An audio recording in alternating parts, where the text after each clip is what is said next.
ரோமர் 12ஆம் அதிகாரம் 2ஆம் வசனத்தை நீங்க எடுத்து நீங்க படிப்பீங்கன்னா அதுல சொல்லும், நீங்கள் இந்த பிரபஞ்சத்திற்கு ஒத்த வேஷம் தெரியாமல் தேவனுடைய நன்மையும் பிரியமையும் பரிபூர்ணமான சித்தம் இன்னதென்று பகுத்தறியத்தக்கதாக உங்கள் மனம் புதிதாகிறதுனால மறுரூபமாகுங்கள். அல்லேலூயா. உங்க மனம் புதிதாகணுமா?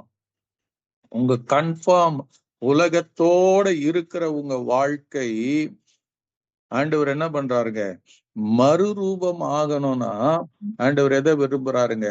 உங்க மனம் புதிதாகணும், உங்க மனசு மாறணும், இல்ல உங்க மைண்டு சேஞ்ச் ஆகணும்.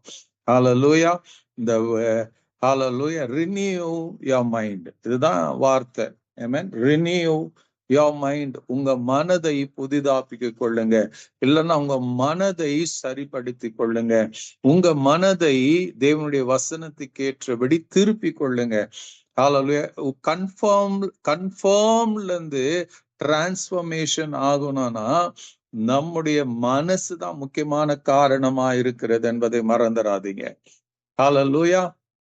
காரணம் ஏன் நம்ம மனசு மாறணும்னா, நம்முடைய வாழ்க்கை இந்த ரட்சிப்புக்குள்ள வருவதற்கு முன்பாக நம்முடைய வாழ்க்கை கொஞ்சம் நம்ம திருப்பி பார்ப்போமானால், அங்கு எபேசியர் 2ஆம் அதிகாரம் 2ஆம் வசனத்துல அப்போஸ்தலனாகிய பவுல் 2ஆம் வசனம் 3ஆம் வசனத்துல அப்போஸ்தலனாகிய பவுல் ஆவியானவரை கொண்டு இதை எழுதுகிறார். ஆவியானவர் அதை எழுதி நமக்கு வைத்திருக்கிறாரு. நாம முற்காலத்துல எப்படி இருந்தோம்? இந்த கன்ஃபர்ம்டு லைஃப், உலகத்துக்கு ஏற்றபடி வேஷம் போட்டு கொண்டிருந்த வாழ்க்கையை அங்க சொல்லப்படும். நாம 1ல இருந்தே வாசிக்கலாம். அக்கிரமங்களினாலும் பாவங்களினாலும் மறுத்தவர்களை உயிர்ப்பித்தார், அவைகளில் நீங்கள் முற்காலத்தில, நல்ல கவனிங்க, இவ்வுலக வழக்கத்திற்கேற்றபடியாகவும் கீழ்ப்படியாமன் பிள்ளைகளிடத்தில் இப்போது கிரியை செய்கிற ஆகாயத்து அதிகார பிரபுவாகி ஆவிக்கேற்றபடி நடந்து கொண்டீர்கள்.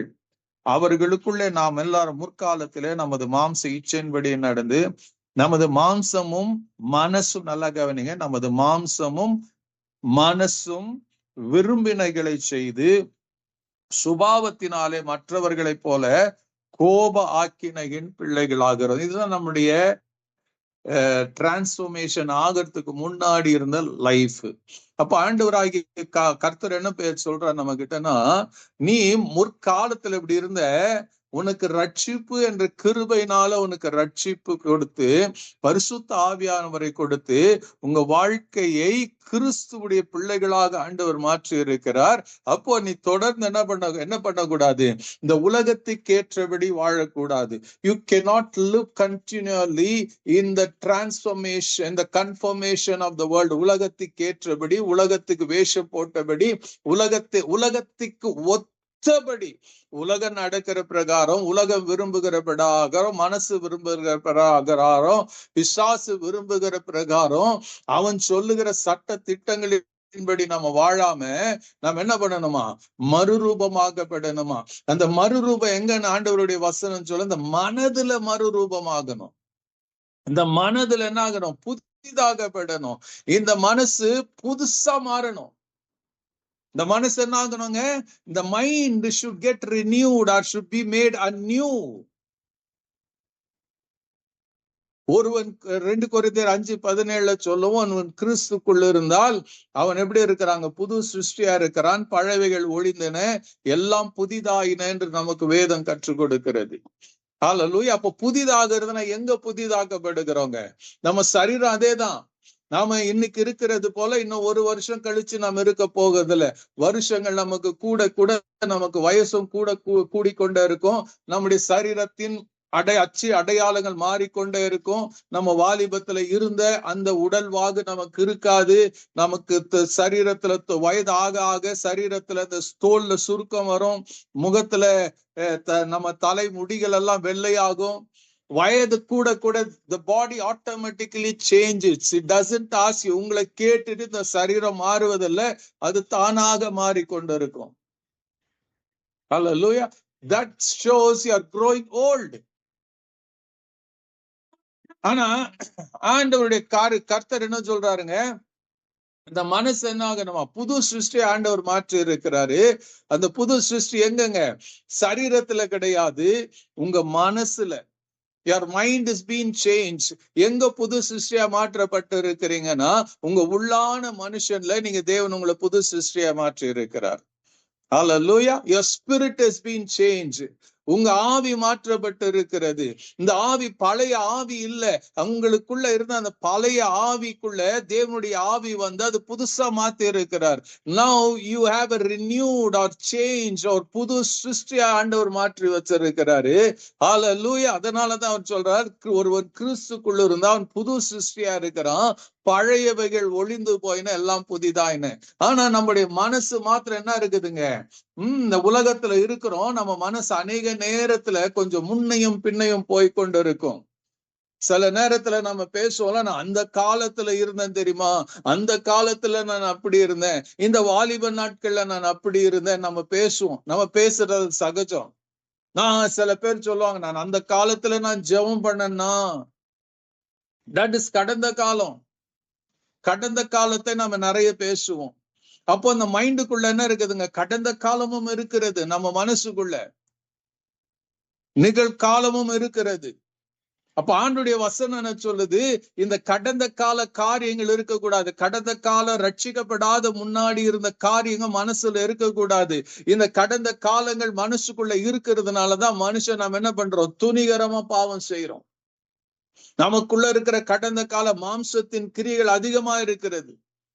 நமக்கு கோபம் இருக்கிறது, எரிச்சல் இருக்கிறது, பொறாம இருக்குது, வைராக்கியம் இருக்குது. கலாத்தியர்ல நாம 5:19 வாசிக்க 19 இருந்து நம்ம படிச்சோம்னா அந்த கடந்த கால வாழ்க்கை நிறைய நமக்குள்ள இருக்கிறது. அவைகள் நமக்கு இருக்கக்கூடாதுன்னு தான் ஆண்டவர் சொல்றார். அவைகளில் இருந்து நாம் என்ன பண்றோம், நம்ம மனசு புதிதாகணும். நம்முடைய எப்படி ஆண்டவர் நம்முடைய ஆவியை புதிதாக்கி இருக்கிறாரோ அதே போல நம்முடைய ஆத்மாவோ இல்ல மைண்டோ இல்ல மனசோ புதிதாக்கப்பட வேண்டும். It has to get renewed. It has to get changed. இந்த ஆவி, இந்த மனசு எதுக்கு எப்படி மறுரூபமாகப்படணும்னா, நீங்க நினைக்கிறபடி அல்ல. It should be converted according to the word of God. நாம கண்டு பார்த்து யோசிச்சு விசுவாசித்து அதன்படி வாழ்ந்த ஆண்டவர் சொல்றாரு, அதன்படி வாழ்கிறது வாழ்க்கை அல்ல. இயேசு சொன்னபடி நாம இப்ப யோவான் 17 அவர் சொன்னார்ல, நான் உலகத்தான் அல்லாதது போல அவர்களும் உலகத்தார் அல்ல என்று சொன்னதுனால அவருடைய அர்த்தம் என்னங்க, நீங்க உலகத்தாராக இருந்தீங்கன்னா உலகத்துக்கு ஏற்றபடி நடந்து கொள்ளுங்க. If you are not of this world then let your mind be change. மனது புதிதாகப்படணும். உங்க மனசு எப்படி இருக்கணுங்க, hallelujah, it should adapt to the system of God. தேவனுடைய ராஜ்யத்துக்கு ஏற்றபடி நம்முடைய மனசு புதிதாக்கப்படணும், மறுரூபமாக்கப்படணும். நம்முடைய மனசு it has to get renewed, it has to get changed.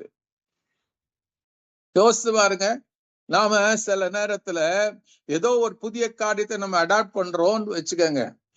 So இப்ப நம்ம நமக்கு சரீரத்துல சில பலவீனங்கள் வருது, உடனே டாக்டர் சொல்லுவாரு இதெல்லாம் பண்ணுங்க, நீங்க வாக்கிங் போங்க, சில எக்ஸசைஸ் பண்ணுங்க, நீங்க சாப்பாட்டு முறையை மாத்திக்கங்க, என்ன டாக்டர் நமக்கு அட்வைஸ் பண்ணுவாரு. சோ அந்த ஆரம்பத்துல அந்த பழக்கத்துக்கு, அந்த புதிய பழக்கத்துக்கு நமக்கு கொண்டு வர்றதுங்கிறது ரொம்ப கடினமா இருக்கும். அல்லேலூயா. நமக்கு வாக்கிங் போகிறதுக்கு யோசிப்போம், போகணுமா, காலையில எந்திருப்போம், நைட்டு படுக்கும் போது திட்டம் போடும், நாளைக்கு எந்திரிச்சு போயிடணும், நாளையில இருந்து இந்த டயட் ஃபாலோ பண்ணணும், நாளையில இருந்து நான் இப்படி இருக்கணும்னு நம்ம நினைப்போம். ஆனா காலையில எந்திரிக்கும் போது மனசு வேற விதமா சொல்லும், இன்னைக்கு வேணாம், இன்னைக்கு ரொம்ப டயர்டா இருக்குது பாடி, அதனால இன்னைக்கு வேணாம், நாளைக்கு போ. உடனே நம்ம என்ன பண்றோம், நம்முடைய அந்த புதிய திட்டத்தை அபேண்டன் பண்ணிட்டு நம்ம பழைய வாழ்க்கையை போகாம, டயட் இல்லாம நம்ம விரும்புகிற வாழ்க்கையை வாழ்கிறோம். The mind dictates to our body. நம்ம ஃப்ளெஷ்க்கு டிக்டேட் பண்ணது அதை கேட்டு நாம நடக்கிறோம். Hallelujah. To adapt to the new system. Doctor சொன்னா அந்த புது சிஸ்டம் அடாப்ட் பண்ணனா நமக்கு ஆரம்பத்துல கஷ்டமா தான் இருக்கும். காலையில எந்திரிக்கணும், நம்ம வெளியே போகணும், it may be sound hard. But ஒரு முறை நீங்க அதை பழகிக்கிட்டீங்கன்னா, 1 நாள் 2 நாள் 3 நாள் நீங்க கஷ்டப்பட்டு போக ஆரம்பிச்சீங்கன்னா, then you adapt to the new system. தினம் எந்திரிச்சு போகிறது உங்களுக்கு உற்சாகம் வந்துடும், எக்ஸசைஸ் பண்றது உங்களுக்கு உற்சாகம் வந்துடும், டயட் உங்களுக்கு உற்சாகம் வந்துடும். Then you continue to do. அந்த புதிய பழக்கத்துக்கு நீங்க அடாப்ட் ஆயிடுறீங்க. அததான் இங்க சொல்றாரு ஆண்டவருடைய வசனம் சொல்ற, renew to the new system. அந்த நியூ சிஸ்டம் என்னங்க? It is to the system of the kingdom of God. தேவனுடைய ராஜ்யத்தின் சிஸ்டம். அந்த தேவனுடைய ராஜ்யத்தின் சிஸ்டம் எங்க எப்படிங்க தெரிஞ்சுக்கிறது? It is in the word of God. Renew your mind. Renew your mind. இன்னைக்கு அநேகருடைய வாழ்க்கை தோல்வியின் விளம்பில் இருக்கிறது காரணம் என்ன சொல்லுங்க? It's because we are failed. முதல் மனுஷனாகிய ஆதாம் அதுலதான் தோற்று போனான். ஹல்லேலூயா. இந்த ஆத்மாவை இந்த மனசை கெடுக்கிறதான் பிசாசு இருக்கிறான். அவன் முதல்ல என்ன பண்றாங்க? வந்து ஏவாளோட பேசுகிறான், பேசி பொய்ய சொல்றான். அந்த பொய்யை பிசாசு நம்ப வைக்கிறான். தேவன் சொன்னதுண்டோ?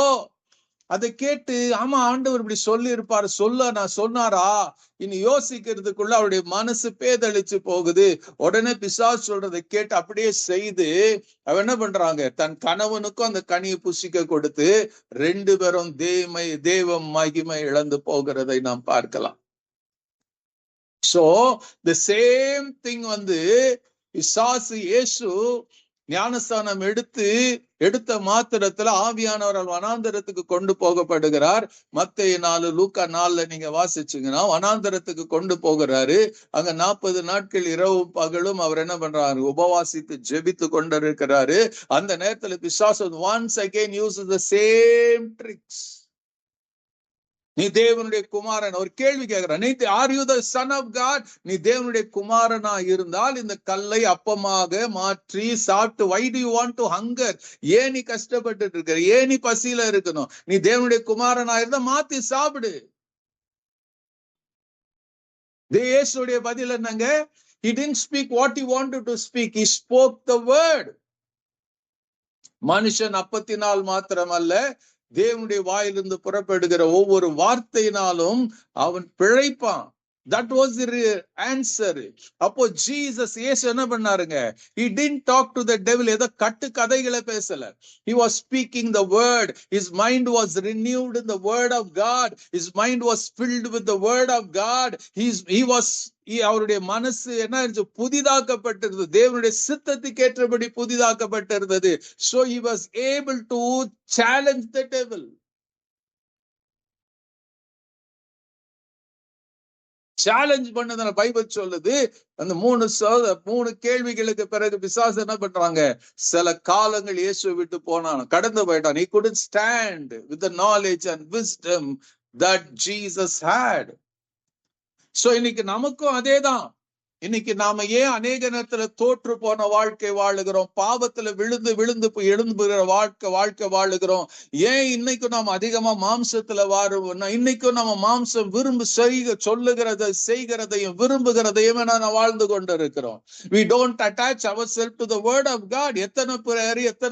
எத்தனை முறை நீங்க சொல்லிருப்பீங்க, ஹalleluya, மாம்சம் சொல்றதை செய்யாம தேவன் சொல்லுகிறத செய்யக்கூடிய பலனோ இல்ல சக்தியோ எப்ப வந்து இருக்கிறது? அதனால்தான் யாக்கோபு எழுதும் போது சொல்லுவார் 4ஆம் அதிகாரத்துல, பிசாசுக்கு எதிர்த்து நில்லுங்கள், அவன் உங்களை விட்டு ஓடி போவான். அதுக்கு முன்னாடி சொல்லுவாரு, கர்த்தருக்கு கீழ்ப்படிங்கள், ஆண்டவருக்கு கீழ்ப்படிங்க, பிசாசுக்கு எதிர்த்து நில்லுங்கள். Humble yourself before God. பிறகு பிசாசுக்கு எதிர்த்து நில்லுங்கள், அப்பொழுது உங்களை விட்டு ஓடி போவான். First connect yourself with God. How do you connect with yourself with God? Through the blessed word of God. அவருடைய வார்த்தையினால உங்க மனசு நிரப்பப்பட்டு இருக்கணும். நீங்க நீதிமொழிகள்ல பாருங்க, ஒரு வசனம் சொல்லும் 23ஆம் அதிகாரத்துல நீங்க திருப்பிக் கொள்ள, Proverbs chapter 23 verse 7. அங்க என்ன சொல்லுங்க? நீதிமொழிகள் 23:7 நீங்க படிச்சீங்கன்னா, அவன் இருதயத்தின் நினைவு எப்படியோ அவன் இருக்கிறான். ஒரு மனுஷனோட நிலைமை எப்படி இருக்குதுங்களா? அவன் இருதயத்தின் நினைவு, அவன் இருதயத்தின் நினைவு. இட் மீன்ஸ் இங்க பைபிள்ல சொல்லும், as a man thinks அவன் மைண்டுக்குள்ள மனசுக்குள்ள என்ன யோசிக்கிறானோ எப்படி சிந்திக்கிறானோ அப்படிதான் அவன் இருக்க முடியுமா? He cannot be changed. நீங்க ஒருத்தரை திட்டணும் நீங்க மனசுக்குள்ள நினைச்சிட்டீங்கன்னா அவங்களை திட்டுவீங்க. ஒருத்தர் மேல குறை சொல்லணும் நீங்க மனசு நினைச்சிருச்சுன்னா அந்த குறை தான் சொல்லுவீங்க. இயேசு சொன்னார் இல்ல, இருதயத்தின் நிறைவுனால வாய் பேசும். இருதயத்தின் நிறைவுனால வாய் பேசுமா?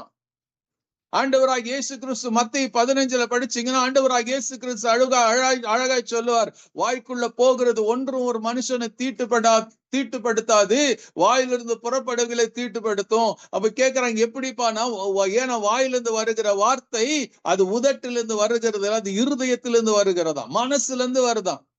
மனசுல என்ன இருக்குது?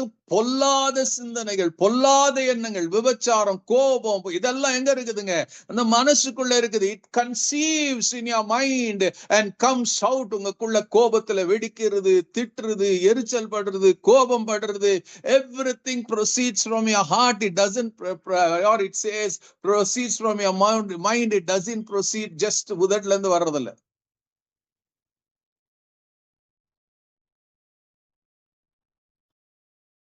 ஏன் அது புறப்பட்டு வருதுன்னா, there is one scripture I believe, I think it is in Isaiah chapter 6ல நீங்க படிச்சீங்கன்னா, ஏசாயா 6ஆம் அதிகாரம் 10ஆம் வசனத்தை நினைக்கிறேன்.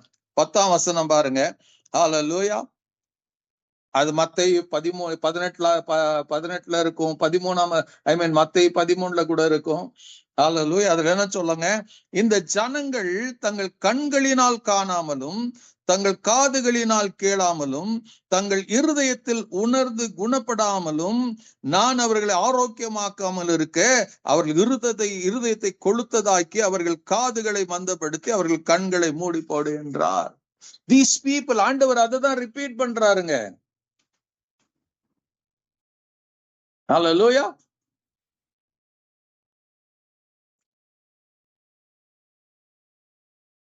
சோ காரணம் என்னன்னா, இந்த இருதயம் கடினமாயிருச்சுன்னா ஆண்டவர் சொல்றாரு, நீங்க எபிரேயர் 13ஆம் அதிகாரம் 3ஆம் அதிகாரத்துல படிச்சீங்கன்னா, சங்கீதம் 95ல படிச்சீங்கன்னா ஆண்டவருடைய வசனம் சொல்லும், வனாந்திரத்துல உங்களோட பிதாக்களுக்கு தேவனை கோபம் மூட்டினது போல இப்ப கோபம். எப்படி கோபம் மூட்டினாங்களாம் தேவனுக்கு?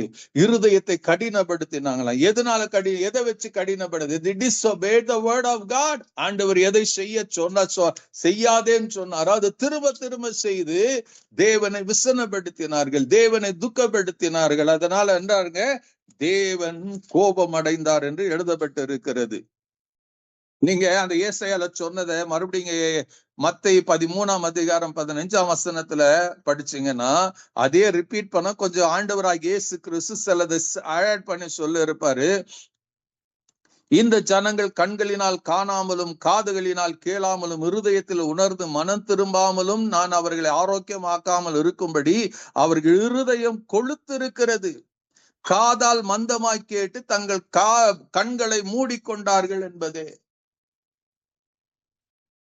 சோ நம்முடைய வாழ்க்கையில நிறைய மாற்றங்கள், பரலோக ராஜ்யத்தின் காரியங்கள் மாற்றங்கள் வராதது இருக்கிறதுக்கு காரணம் என்னன்னா, we are still, நம்முடைய மனசு மாறாம இருக்கிறது. Still we are living in that old lifestyle. ரட்சிக்கப்படுவதற்கு முன்பாக இருந்த லைஃப் ஸ்டைலையே நம்ம வாழ விரும்புகிறோம். நமக்கு வசனம் தெரியாதுன்னு இல்ல, பைபிள் தெரியாதுன்னு இல்ல, நாம சர்ச்சுக்கு போகாதவர்கள் அல்ல, காணிக்க தசமபாகம் கொடுக்காதவர்கள் அல்ல, ஊழியம் செய்யாதவர்கள் அல்ல. ஹல்லேலூயா.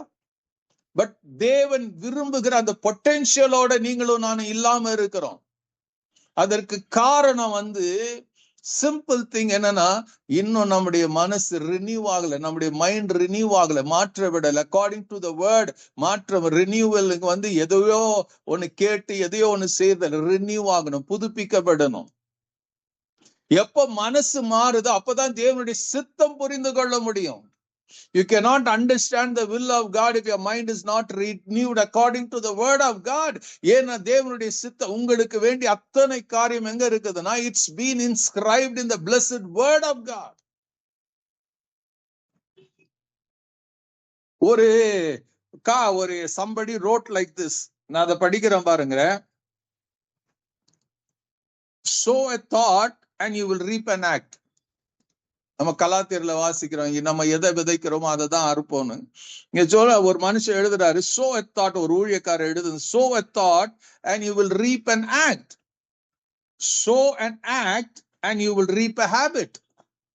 எதை திரும்ப திரும்ப செய்யறோமோ அது நம்முடைய பழக்கமாயிருமா.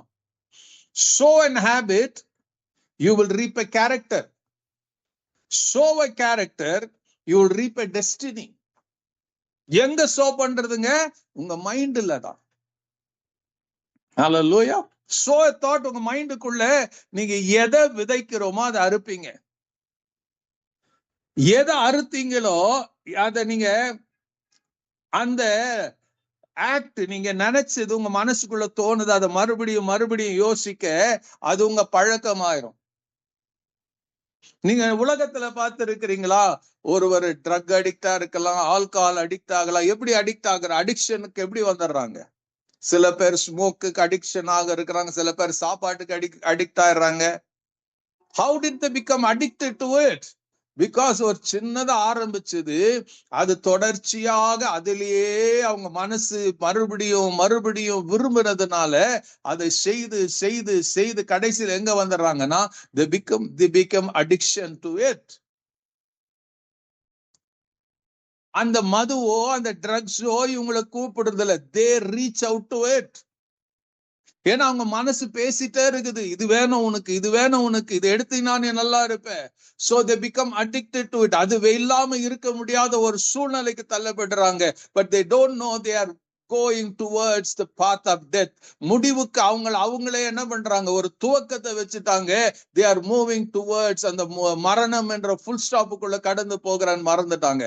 அதே போலதான் கிறிஸ்துவ வாழ்க்கையும். நாம எதை விதைக்கிறோங்கிறத நம்ம ஜாக்கிரதையா இருக்கணும். எங்க எப்படி விதைக்கிறோங்கிறத நம்ம ஜாக்கிரதையா இருக்கணும். இயேசு மத்தேயு 13 அழகா சொன்னார்ல, விதைக்கிறவன் விதைக்க புறப்பட்டா. எதை விதைக்கிறாங்க? வசனத்தை. ஹல்லேலூயா. அவன் இருதயம் திறக்கப்படாம கேட்கிறான். அந்த வசனம் என்ன பண்ணுதுங்க? பிசாசு வந்து கொண்டு போறான். சிலவித கற்பாலையுள்ள விழுது. சில பேர் கேட்கிறாங்க, சந்தோஷத்தோட கேட்கிறாங்க. ஆனா உபத்திரவம் பிரச்சனை அவங்க வாழ்க்கையில வரும்போது அவருக்கு பலனற்று போகிறார்களாம். இன்னும் சிலர் என்ன பண்றாங்க? முள்ளுள்ள இடங்களில் விதைக்கப்பட்டது. அவங்க அதுக்கு என்ன எழுதுறாருங்க? இயேசு விளக்கத்தை சொல்றாரு. அவங்க ஏன் பலன் கொடுக்க முடியாம போனாங்கன்னா, அவங்களுக்கு அதிகமா இது இருக்குதுங்க, உலக கவலையும் லௌகிக இன்பமும். They are so much concerned about the things of this world. நாளைக்கு என்ன, இது இல்லைனா எப்படி, இந்த சாப்பாடு இல்லைனா எப்படி, இது இல்லைனா எப்படி.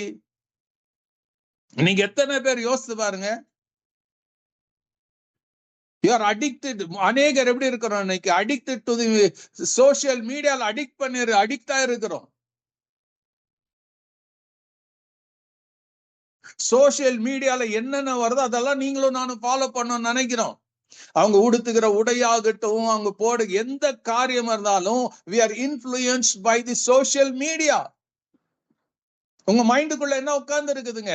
சோசியல் மீடியால எவனோ ஒரு பொய் பித்தலாட்டம் பண்றான், அந்த மனதுக்குள்ள வந்துடுறது.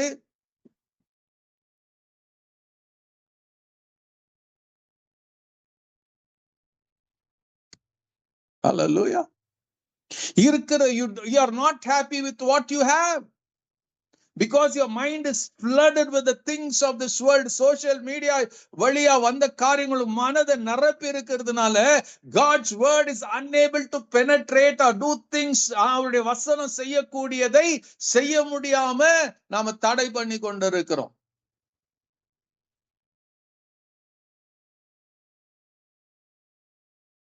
ரினியூ ஆக மாட்டேங்குது மைண்டு. இருக்கிறதுல அப்படி என்ன பண்ண? you are still getting corrupted. 1989ல டெட் பண்டி என்ற ஒரு மனுஷனை the court convicted. எதுக்கு கன்விக்ட் பண்ணானா? because he was a serial killer. அவன் பிடிபட்டான், அவனை தூக்கு தண்டனை அவனுக்கு கொடுத்துட்டாங்க, மரண தண்டனை கொடுத்துட்டாங்க. ஹல்லேலூயா. சோ அவன் மரண தண்டனை சந்திக்கிறதுக்கு முன்னாடி அவனிடத்துல ஒரு கேள்வி கேட்கிறாங்க, ஏன்பா இதெல்லாம், ஏன் இத்தனை பேரை நீ கொலை பண்ண? அவன் சொல்றான், நான் கொலை பண்ணணும்னு நினைக்கல, ஆனா சில காரியங்களை நான் அபியாசப்படுத்தி கொண்டேன். அதை பார்த்து பார்த்து பார்த்து பார்த்து என் மனசு அது சொன்னதெல்லாம் செய்ய ஆரம்பிச்சேன். அது எங்க கொண்டு போன எனக்கு சீரியல் கில்லரா மாட்டிருச்சு. என்னத்தை பார்த்தானா, he was addicted to pornography.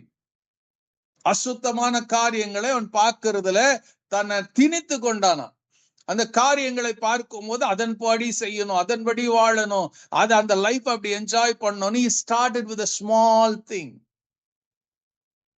So அதுக்கு அப்புறம் என்ன ஆச்சா, அதை பார்த்து அவனுக்கு அது திருப்தி ஆகாதனால this small thing அவன் மனசு எங்காச்சுங்க, it went to wild pornography. இயற்கைக்கு அப்பாற்பட்ட அசுத்தமான காரியங்களை பார்க்க ஆரம்பிச்சான். அதுல அந்த போர்னோகிராஃபில நடக்கிற அசுத்தங்களை அவன் என்ன பண்ணான், அதை செய்ய ஆரம்பிச்சான், பழக ஆரம்பிச்சான், பலரை கொல்ல ஆரம்பிச்சான். It became a serial killer. அவனுக்கு கொலை பண்ணுகிறது சர்வசாதாரணமாயிருச்சு.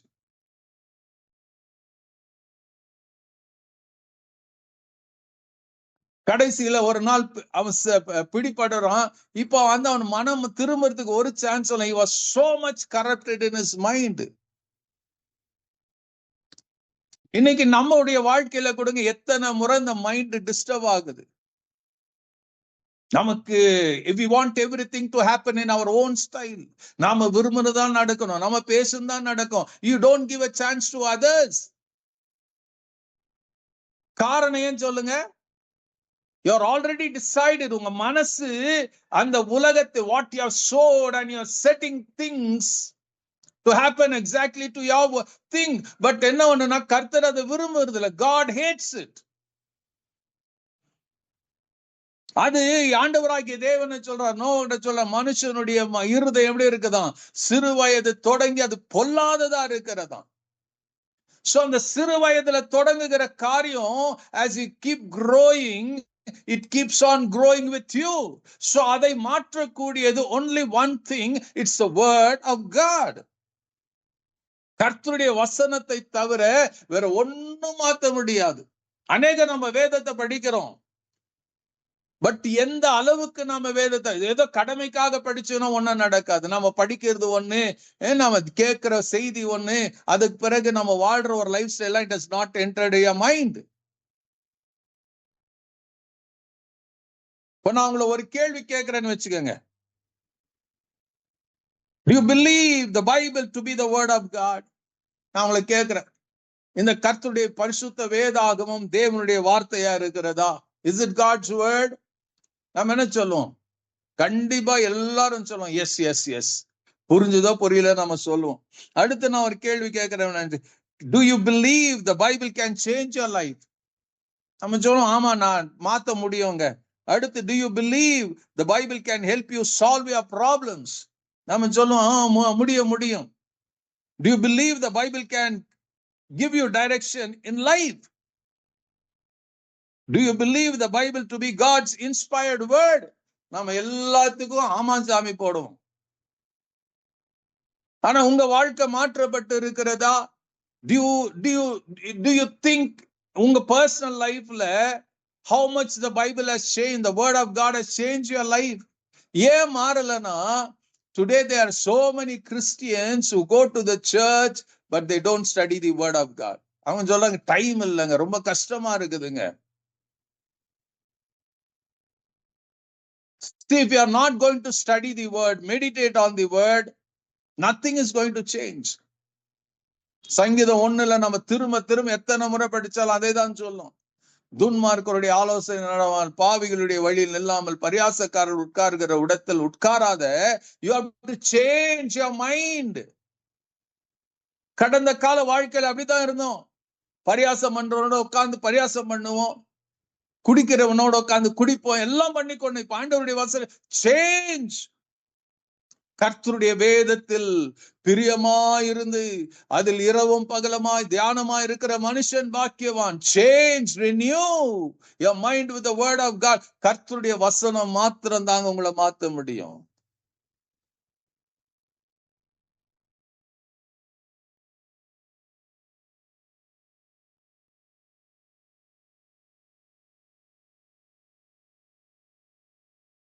மனம் மாறல. If you are not renewed in your mind, nothing is going to change. நாம சொல்லலாம், நம்ம பைபிள் எடுத்துட்டு சர்ச்சுக்கு போலாம். ஒருத்தர் ஒரு இன்னைக்கு ஒரு தேவ மனுஷனோட காலையில பேசி கொண்டு இருக்க அவரு சொன்னாரு. என்ன சொன்னாரு தெரியுமா? சில வீட்டுல பிரச்சனையில வாடுறாங்க, போராட்டத்துல இருக்கிறாங்க, கஷ்டத்துல இருக்கிறாங்க. ஏன் உங்க வாழ்க்கை மாறல? அவங்க வீட்டுல போய் கேட்டா ஜெபம் பண்றீங்களா? ஜெபம் பண்றோம். பைபிள் படிக்கிறாங்க. இல்லங்க, அது படிக்கத்தான் எங்களுக்கு நேரம் இல்லை. வேலைக்கு போனா சாயங்காலம் வந்தா இவ்வளவு நேரம் ஆயிருது. ஏதோ குடும்ப ஜெபம் பண்ணுவோம். பிள்ளைங்க மாறாம இருக்கிறாங்க. ஏன்? Because they don't study, the children are not taught the word of God. இன்னைக்கு எத்தனை பெற்றோர்கள் தங்கள் பிள்ளைகளுக்கு வசனத்தை சொல்லி கொடுக்கறதுல தீவிரம் காட்டுறாங்க. உபாகமல வாசிச்சா அவங்க பிள்ளைங்க எந்திரிக்கும் போது, நடக்கும் போது, உட்காரும் போது, படுக்கும் போது keep telling the word of God. அவங்கள உபதேசம் பண்ணி கொண்டு இருக்கிறாங்க. கேட்டாலும் கேட்காம போனாலும் சொல்லி கொண்டே இருங்க. That power is the word of God. எபிரேயர் 4:12 சொல்லும், தேவனுடைய வார்த்தை எப்படி இருக்குதா? அது வல்லமையும் ஜீவன் உள்ளதுமா இருக்கிறது. It can produce life. உங்க ஆத்மாவையும் உங்க ஆவியையும் ஊனையும் வேறு பிரிக்கத்தக்கதாக வல்லமுள்ளதா இருக்கிறது. only the word of God.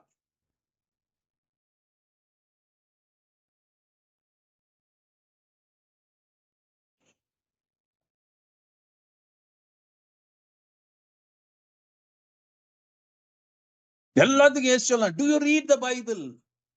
do you spend time to read the Bible?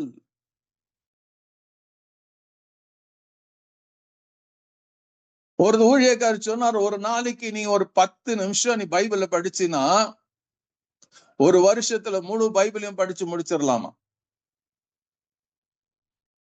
ஒரு நாளைக்கு ஒரு 10 நிமிஷம் I'm going to spend your time with the word, studying the word. அந்த ஒரு வருஷத்துல அத்தனை ஜெனசிஸ்ல இருந்து ரெவலேஷன் வரைக்கும் படிச்சு முடிச்சிடலாமா? நமக்கு அந்த 10 நிமிஷம் கூட கொடுக்க ரெடியால. how do you expect things to change? உங்க வாழ்க்கையில, உங்க குடும்பத்துல. See, first when you change, கர்த்தருடைய வசனம் உங்களை மாற்றுமானால், your situation begins to change as you begin to walk according to the word of God. Hallelujah. நான் சொல்றது கொஞ்சம் கஷ்டமா தான் இருக்கும். But there is no other go. The Bible teaches so. If you want to be transformed,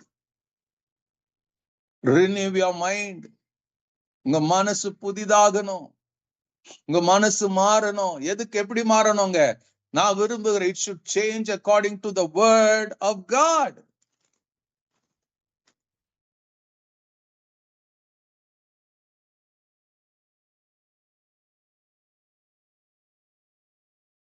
Pavul தீமோத்திக்கு சொல்லும் போது அவர் எழுதுவாரு,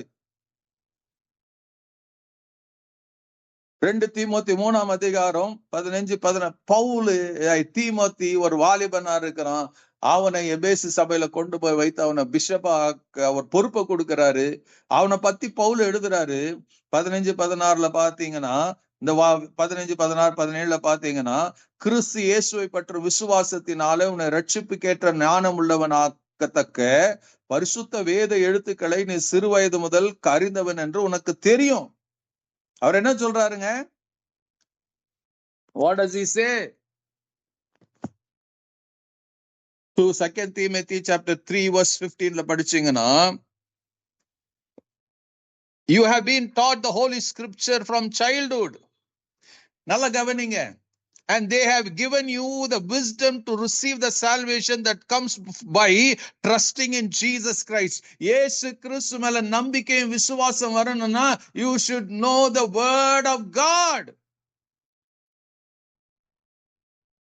அவர் சொல்றாரு, உன்னை ரட்சிப்புக்கேற்ற ஞானம் உள்ளவனாக்கத்தக்க பரிசுத்த வேத எழுத்துக்களை நீ சிறு வயது முதல் அறிந்தவன் என்று உனக்கு தெரியும். The word, பரிசுத்த வேத எழுத்துக்கள் தான் உன்னை ரட்சிப்புக்கு ஏதுவாய் நடத்தினது.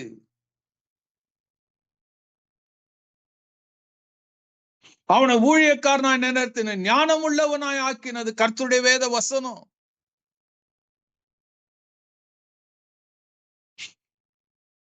பதினாறாம் வசனம், வேத வாக்கியங்கள் எல்லாம் நல்லா கவனிங்க. வேத வாக்கியங்கள் எல்லாம் எப்படி இருக்கிறதா? தேவ ஆவியினால் அருளப்பட்டு இருக்கிறது. தேவனுடைய மனுஷன் தேறினவனாகவும் எந்த நற்கிரியை செய்ய தகுதி உள்ளவனாக இருக்கும்படியாக அவைகள் உபதேசத்துக்கும் கடிந்து கொள்ளுதலுக்கும் சீர்திருத்தலுக்கும் நீதியை படிப்பிக்கிற பிரயோஜனம் உள்ளதா இருக்கிறது. when you keep studying, it studies you, it changes you. இங்க என்ன சொல்லுதுங்க?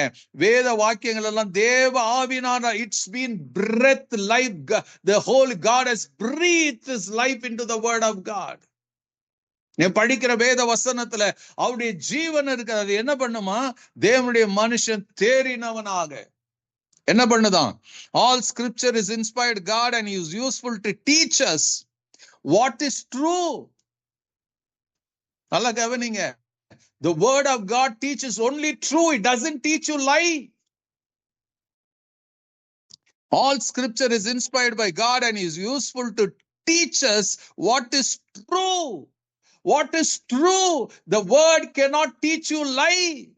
மனுஷன் ஊழியக்காரன் சொல்லிடலாம், பல காரியங்களை சொல்லி இதை செய்யுங்கன்னு சொல்லிடலாம். But word of God is totally different. It will teach you only truth. பொய்யெல்லாம் கத்து கொடுக்காது.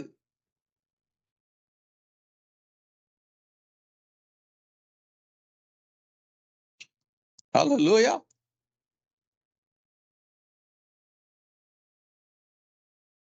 நீங்க நம்ம கத்து கொடுத்தணும். ஒரு பொய்ய கத்து கொடு. இயேசு கிறிஸ்துவின் ரத்தம் சகல பாவங்களையும் கழுவி சுத்தம் பண்ணும். ஆமா, பண்ணது இல்லைன்னு சொல்லல. I don't deny that.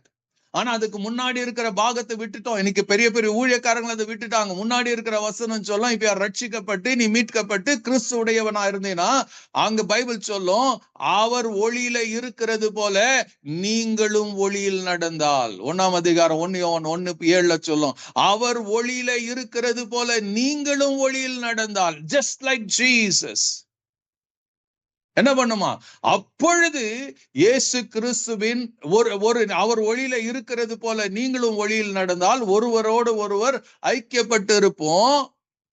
அப்போ இயேசு கிறிஸ்துவின் ரத்தம் சகல பாவங்களை நீக்கி நம்ம சுத்திகரிக்கும். If you are walking with Jesus, நீங்க இயேசுவோட அந்த உறவை வச்சுக்கிட்டீங்கன்னா, தொடர்ச்சியா அவரோட பேசுவீங்கன்னா, எப்படி நடக்கிறது, எப்படி பேசுதுங்க? Through the word of God. நீங்க தொடர்ந்து செய்யும் போது, ஹalleluya, அவருடைய அப்பதான் அவருடைய ரத்தம் சகல பாவங்களை நீக்கி நம்ம சுத்தம் பண்ணும்.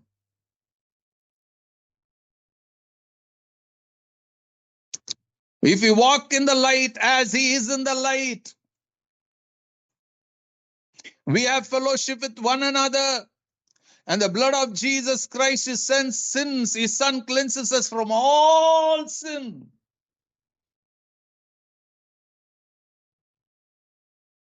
Hallelujah. இன்னைக்கு ஒரு பின்னாடி பாகத்தான் சொல்லுவாங்க, முன்னாடி பாகத்தை விட்டுருவாங்க. So your sin erase ஆகணும்னா walk with Jesus. Walk with Jesus. Now walk with the word of God. மறுபடியும் 2 தீமோத்தி 3ஆம் அதிகாரம் 16ஆம் வசனத்துக்குள்ள வாங்க. அங்க பாருங்க, வேத வாக்கியங்கள் எல்லாம் தேவ ஆவியினால் அருளப்பட்டு இருக்கிறது. You have been taught the holy scriptures from childhood. They have given you the wisdom to receive the salvation that comes from trusting in Christ Jesus. All scripture is inspired by God and is useful to teach us what is true and to make us realize what is wrong. சத்தியம் எது பொய் எதுன்னு பிரிக்கத்தக்கதாக வெளிச்சம் போட்டு காட்ட, எது பொய் எது நிஜம். இன்னைக்கு நிறைய பேர் பைபிளை படிக்காததுனால கூட்டங்கள்ல சொல்றது எல்லாம் நம்புறோம். கர்த்தர் உன்னை ஆசீர்வதிப்பாருன்னு நம்ப ஆரம்பிச்சிடும். ஆண்டவர் உங்களுக்கு இதை கொடுப்பாருன்னா நம்ப ஆரம்பிச்சிடும். பைபிள் என்ன கத்துக்கூட, இஃப் யூ லிவ், இப்படி இருந்தாதான் உனக்கு இது ஆண்டவர் கொடுப்பேன்னு வாக்கு பண்ணி இருக்கிறாரு. நீ மனம் திரும்பினாதான் ரட்சிப்பு வரும்னு ஆண்டவருக்கு சொல்லி கொடுத்திருக்கிறாரு. பாவத்தை அறிக்கை பண்ணாதான் பாவ மன்னிப்பு உண்டாகும் என்று ஆண்டவர் கத்து கொடுத்திருக்கிறாரு. Without doing what God has called you to do, God is not, நீங்க வந்து சும்மா அவர் சொன்னாங்க இவங்க சொன்னாங்க நடக்க போகிறது இல்ல. You have to do, because ஏன்னா கர்த்தருடைய வசனம் என்ன பண்ணுங்க, as you listen more, study more, அது உண்மை எது, சத்தியம் எது, பொய் எது, நமக்கு it will make us realize what is wrong in our lives. என் வாழ்க்கையில இருக்கிற குறைபாடுகளை சுத்தி காட்டக்கூடியது. Except the word of God, nothing. நான் ஊழியக்காரங்க ஒருத்தரும் சொல்ல மாட்டான், பாவத்துல இருந்தாலும் கர்த்தர் உன்னை ஆசீர்வதிப்பார். காணிக்கைக்கு அவரை பார்த்த உடனே ஊழியக்காரர் சொல்லுவாங்க, கர்த்தர் உன்னை ஆசீர்வதிப்பார், கர்த்தர் உனக்கு கொடுப்பார். நோ, பிசாசே சொல்றான் இயேசு கிட்ட வந்து, என்னை பணிந்து கொண்டால் இவைகள் எல்லாம் உனக்கு கொடுக்கப்படும். Did Jesus bow before him?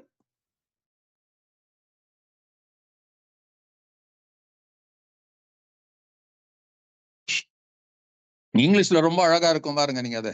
All scripture is inspired by God and is useful to teach us and what is true and make us realize what is wrong in our lives. நம்ம வாழ்க்கையில உள்ள, நம்ம முகத்துல இல்ல, உள்ள நம்ம இருதயத்துல, நம்ம மனசுல, நம்முடைய சிந்தையில, நம்முடைய உணர்வுல என்ன இருக்குதுன்னு கர்த்தருடைய வசனம் அப்படியே புட்டு புட்டு வச்சிரும். If you study and spend time with the word.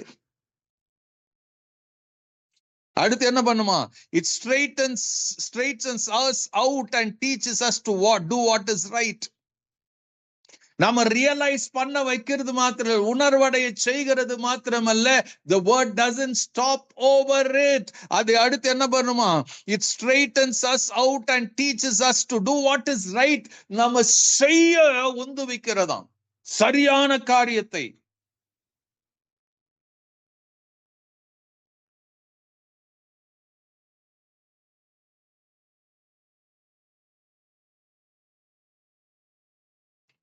அடுத்து சொல்ல, it is God's way of preparing us in every way.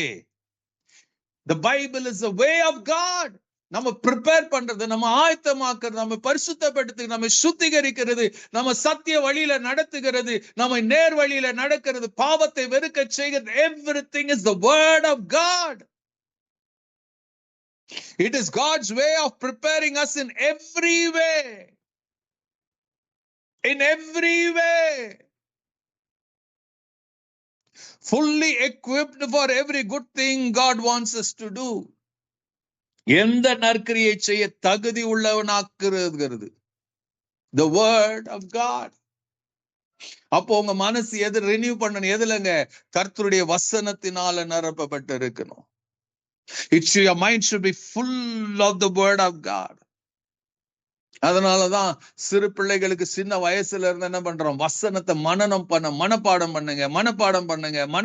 மைண்ட வசனத்தினால நிரப்பி கொள்ளுங்க. கர்த்தருடைய வசனத்தை நம்ம சொல்லி கொடுத்து கொண்டு இருக்கிறோம். அநேகர் என்ன பண்றோம்? அது கஷ்டமா இருக்குது இந்த பிள்ளைங்க கேட்கறதுக்கு.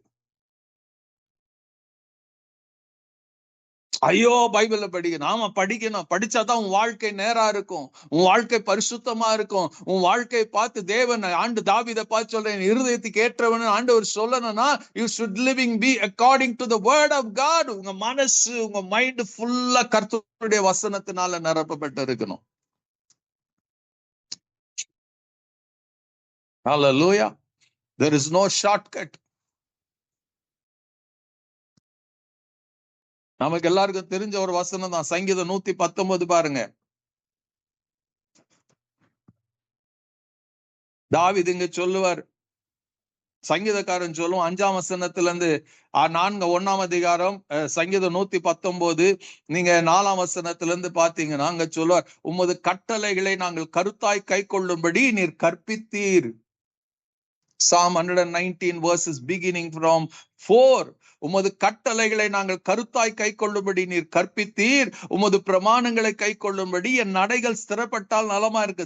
சங்கீதக்காரனுடைய ஜெபம், ஆண்டவரே உமது பிரமாணங்களை நான் படிக்கிற ஆண்டவரே, அவன் கேட்கிறான், உங்களுடைய பிரமாணங்களை கை கொள்ளும்படி என் நடைகள் ஸ்திரப்பட்டால் நலமா இருக்கும்.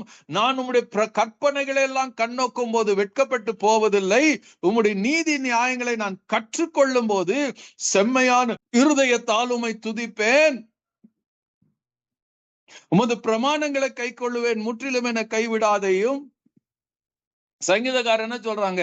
உம்முடைய நீதி நியாயங்களை நான் கற்றுக்கொள்ளும் போதுதான் செம்மையான இருதயத்தால் துதிப்பேன். If you are full of your mind is full of the word, உங்க வாயில இருந்து ஆண்டவரை துதிக்கும் போது உண்மையான துதி, உண்மையான ஸ்தோத்திரம், உண்மையான ஆராதனை வரும்.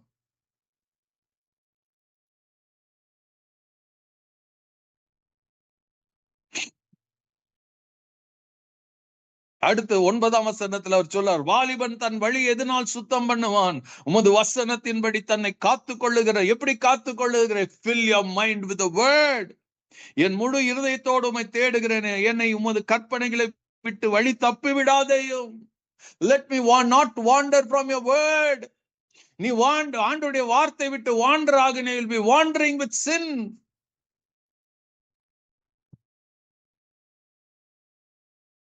பதினோராம் வசனத்துல, நான் உமக்கு விரோதமாய் பாவம் செய்யாதபடிக்கு உமது வாக்கை எங்க வச்சானா, என் இருதயத்தில் வைத்து வைத்தேன். If you don't want to sin, எத்தனை பேர் இன்னைக்கு பாவம் செய்யக்கூடாது நினைக்கிறீங்களோ? If you are filled with the word of God in your mind, நான் சேலஞ்ச் பண்றேன், you cannot sin against God. இன்னைக்கு ஏன் துணிகரமா பாவம் பண்றேன்னா, we have more space in our mind than empty space இருக்குது than the word of God.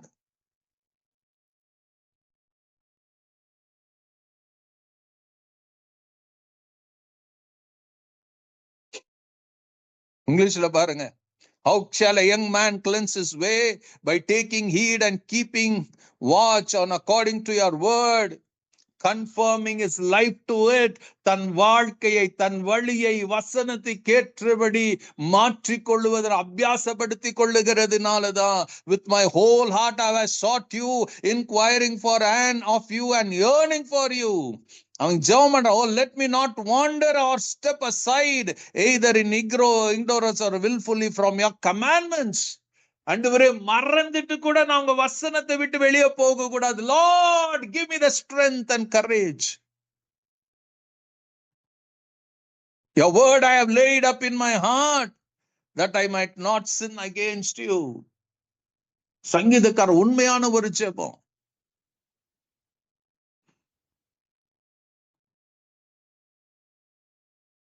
நான் உமக்கு விரோதமாய் பாவம் செய்யாதபடிக்கு உன் வாக்கை என் இருதயத்தில் வைத்து வைத்து. A renewed mind will be filled with God's word. There will be no place for the lust of flesh, lust of eyes, pride of life. மாம்ச இச்சை, கண்களின் இச்சை, ஜீவனின் பெருமைக்கு உங்க மனசுல இடமே இருக்காது. Because you have been filled with the word. It means you are filled, your mind is filled with God, and your mind is pure in the sight of God, and God begins to move in your life. அது நீங்க உங்க mind ஃபுல்லா இருக்கும்போது, then God reveals his perfect will for your life. ஆண்டவரே, உங்க சித்தம் என்ன, உங்க சித்தம் என்ன? இங்க ஓடுவோம், அங்க ஓடுவோம், அந்த தீர்க்கதரிசி, இந்த தீர்க்கதரிசி. நான் என்ன பண்ணோம்? Hallelujah, sit in the presence of God, fill yourself with the word of God. கொஞ்ச காலம் உபவாசம் இருங்க, ஏதோ பண்ணுங்க, படிங்க படிங்க, பைபிளை படிங்க, அதிகமா படிங்க, அதிகமா தியானம் பண்ணுங்க, அதிகமா பைபிளை ஜெபம் பண்ணுங்க. அதே சங்கீதம் 119:67 வசனத்தை பாருங்க. நான் உபத்திரப்படுவதற்கு முன் வழி தப்பி நடந்தேன், இப்பொழுதோ உம்முடைய வார்த்தையை காத்து நடக்கிறேன். எப்படி இருந்தான் சங்கீதக்காரன் சொல்றான், நான் எப்படி இருந்தேங்க? வழி தப்பி நடந்தேன், மனம் போன போக்குல போனேன், விரும்பினதெல்லாம் செஞ்சேன். ஆனா இப்ப எப்படி இருக்கிறாங்க? நான் உம்முடைய வேதத்தை, வசனத்தை இரவும் பகலும் படிச்சு தியானம் பண்ணினதுனால அவன் சொல்றான், இப்பொழுதோ உம்முடைய வார்த்தையை நான் காத்து நடக்கிறேன் சொல்றான். I cannot slip away from your word. I cannot do anything out of your word. 71ஆம் வசனம், நான் உபத்திரவப்பட்டது எனக்கு நல்லது, அதனால் உமது பிரமாணங்களை நான் கற்றுக்கொள்ளுகிறேன். சில காரியங்க வாழ்க்கையில நடக்காம இருந்த நல்லது ஆண்டவரே, அதனால நான் ஜெபிக்க ஆரம்பிச்சேன், பைபிளை படிக்க ஆரம்பிச்சேன். இப்ப எனக்கு தெரியுது ஆண்டவரே, ஏன் அது எனக்கு கொடுக்கல, ஏன் நடக்கல? ஏன்னா இந்த பிரச்சனை, இந்த போராட்டம், நான் எனக்கு வந்த உபத்திரவம், அது எனக்கு எங்க கொண்டு போனதுன்னா உமது பிரமாணங்களை கற்றுக்கொள்ள வைத்தது. அதை சொல்லிட்டு அடுத்த சொல்லுவார், அநேகமாயிரம் பொன் வெளியை பார்க்கிலும் நீர் விளம்பின வேதமே எனக்கு நலம். உலகத்துல எந்த ஐஸ்வர்யத்தை காட்டிலும் பெரிய ஐஸ்வர்ய ஆண்டவரே நீர் கொடுத்த உம்முடைய வேத வசனம். It is good for me that I have been afflicted, that I might learn your statutes. Before I was afflicted, I went astray, but now your word do I keep, hearing, receiving, loving and obeying it. என்னன்னு கேளுங்க, கேட்கிறது, பெற்றுக்கொள்ளுகிறது, நேசிக்கிறது, கீழ்ப்படுகிறது. It's changing my life. What a beautiful God we serve. உங்க மேல என் மேல எத்தனை எத்தனை கருணை உள்ளவரா இருக்கிறார், எத்தனை சித்தம் உள்ளவரா இருக்கிறார், என்னெல்லாம் பிளான் பண்ணி வச்சிருக்கிறாரு. ஒன்னே ஒண்ணுதான் கர்த்தர் நம்ம கிட்ட எதிர்பார்க்கிறாரு. இரவும் பகலும் வேத வசனம், அதை படிக்கணும், அதை கேட்கணும், அதன் மேல தியானம் பண்ணணும். Then you will have a blessed life.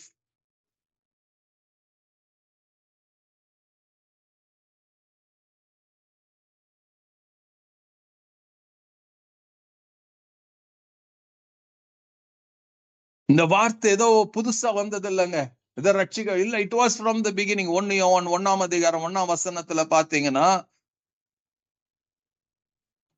ஆதி முதல் இருந்ததும் நாங்கள் கேட்டதும் எங்கள் கண்களினால கண்டதும் நாங்கள் நோக்கி பார்த்ததும் எங்க கைகளினால தொட்டதுமா இருக்கிற ஜீவ வார்த்தை. whom did they touch? They touched Jesus. இயேசுவை தொட்ட அந்த கையை சொல்லுது, வார்த்தையை, ஜீவ வார்த்தையை தொட்டது.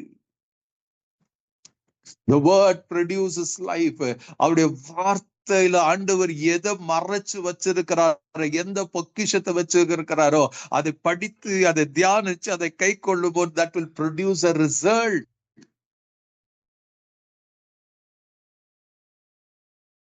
It cannot produce anything else other than what God is intending to produce in His word.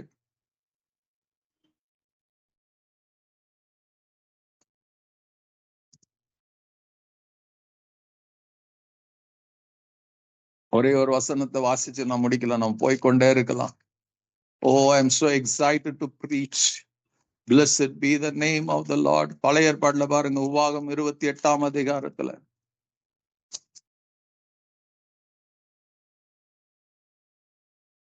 அவர் சொல்றாரு, இன்று நான் உனக்கு விதிக்கிற உன் தேவனாகிய கர்த்தருடைய கட்டளையின்படி எல்லாம் செய்ய நீ கவனமா இருக்கும்படி அவர் சத்தத்திற்கு, நல்ல கவனிங்க, உண்மையாய் செவி கொடுப்பாயானால் உன் தேவனாகிய கர்த்தர் பூமியில் உள்ள சகல ஜாதிகளில் உள்ள மேன்மையாக வைப்பார். உன் தேவனாகிய கர்த்தரின் சத்தத்துக்கு செவி கொடுத்து செவி கொடுத்தால் இப்பொழுது சொல்லப்படும் ஆசீர்வாதங்கள் எல்லாம் உன்மேல் வந்து உனக்கு பலிக்கும். நல்ல மறுபடியும் கவனி, இன்று நான் உனக்கு விதிக்கிற உன் தேவனாகிய கர்த்தருடைய கட்டளைகளின்படி எல்லாம் செய்ய நீ கவனமாய்.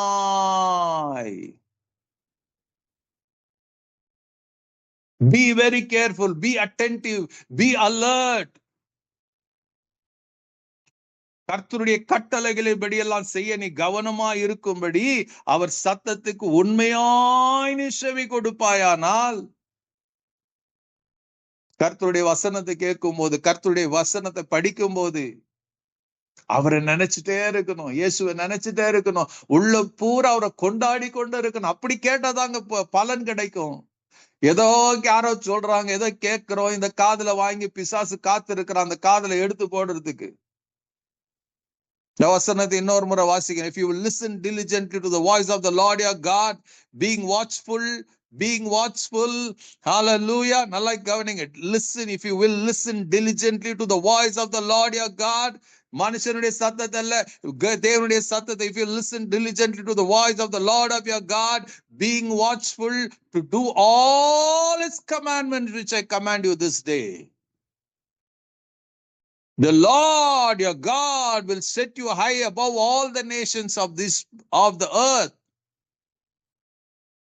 and all these blessings shall come upon you and overtake you if you heed the voice of the Lord your God. See, God doesn't change His pattern. தேவன் தன்னுடைய எழுதி கொடுத்ததை ஒருபோதும் அவர் மாற்றிக்கொள்ள மாட்டார். He stands with His word and He will stand to the word. Hallelujah.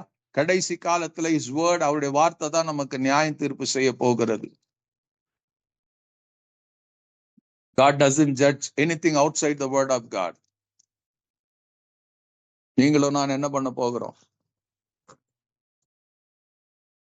என்ன பண்ணணும்னா, நீங்கள் இந்த பிரபஞ்சத்துக்கு ஒத்த வேஷம் தெரியாமல், தேவனுடைய நன்மையும் பிரியமும் பரிபூர்ணமான சித்தம் இன்னதென்று பகுத்தறியத்தக்க அதை தெரிந்து கொள்ளுகிறதுக்கு தேவனுடைய நன்மை, தேவனுடைய பிரியம், பரிபூர்ணமான சித்தம், இதை தெரிஞ்சு கொள்ளுகிறதுக்கு, இதை பகுத்தறியத்தக்கதாக டிஃபரன்ஷியேட் பண்ணதற்காக உங்க மனம் புதிதாகணும். your mind has to be renewed. அப்பதான் நீங்க மறுரூபம் ஆகுவீங்க. do not conform to the pattern of this world, but be transformed by the renewing of your mind. Then you will be able to test and approve that what God's will is, his good, pleasing and perfect will. Hallelujah. கர்த்தர் உங்களை ஆசீர்வதிப்பாராக. கர்த்தர் உங்களை நடத்துவாராக.